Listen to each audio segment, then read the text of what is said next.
Contrary to the rumors that you've heard, I was not born in a manger.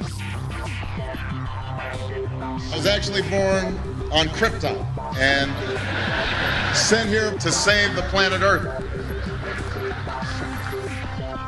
We cannot continue to rely only on our military in order to achieve the national security objectives that we've set. Everybody somewhere between the ages of 18 and 25 will serve 3 months of basic training. We've got to have a civilian national security force that's just as powerful, just as strong. Yes, we can. Obama's healthcare plan will include coverage of all essential medical services. Yes, we can. Obama is a cruel hoax. He works for Wall Street. He's an agent of finance capital. Where did you come up with the number $700 billion? Here's the Treasury spokeswoman's quote. It's not based on any particular data point. We just really wanted to come up with a really big number. To Democrats and Republicans who've opposed this plan, I say, step up to the plate. A few members were even told that there would be martial law in America if we voted no. Secretary Henry Paulson is no George Washington. I don't think anyone questions, Mr. Kashkari, that you're working hard. Our question is who you're working for.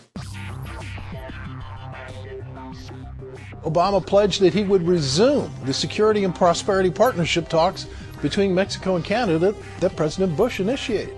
The old boss is starting to look a lot like the new boss. Robert Gates is going to remain on the job as defense secretary for at least a year. Plenty of sources knew about this meeting, told us and others that it was at Hillary Clinton's house, but clearly it wasn't.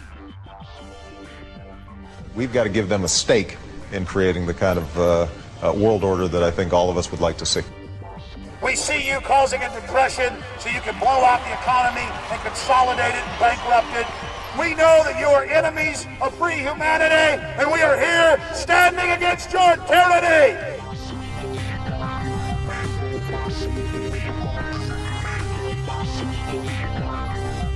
The Obama deception. The truth strikes back.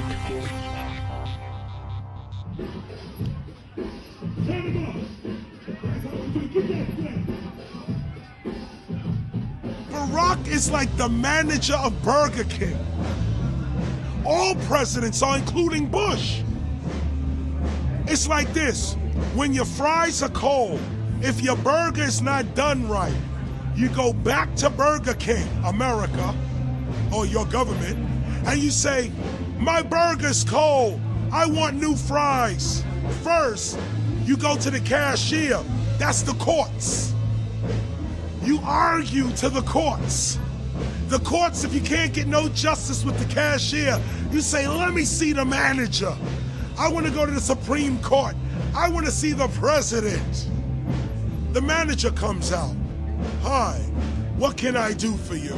Now the manager can override the decisions of the cashier, but you never get to see the franchise owner of Burger King. If you really have a problem with your burger, you need to go see the franchise owner. We need to go to the top or to the bottom.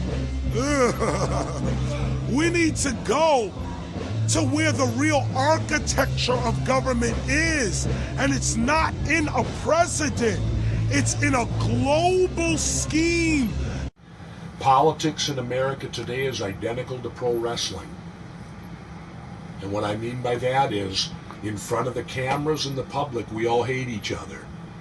I'm going to kick my opponent's butt. I'm going to whale him from here to high water and beat the crap out of him. Yet behind the scenes, we all are friends going out to dinner. Went to dinner together. And it's all a work. All intermarried. Show business. It's showbiz. And that's what you have today in politics. The Democrats and Republicans aren't really opposed to each other.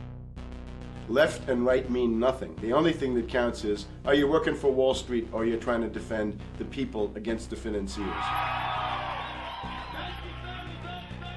It's pretty obvious that there's some gigantic financial institutions that have been pulling the strings of politicians in this country for a long time. And just the fact that we have it set up where they can donate millions of dollars to these guys' funds, these guys' campaigns. I mean, how do we not expect it all to go bad?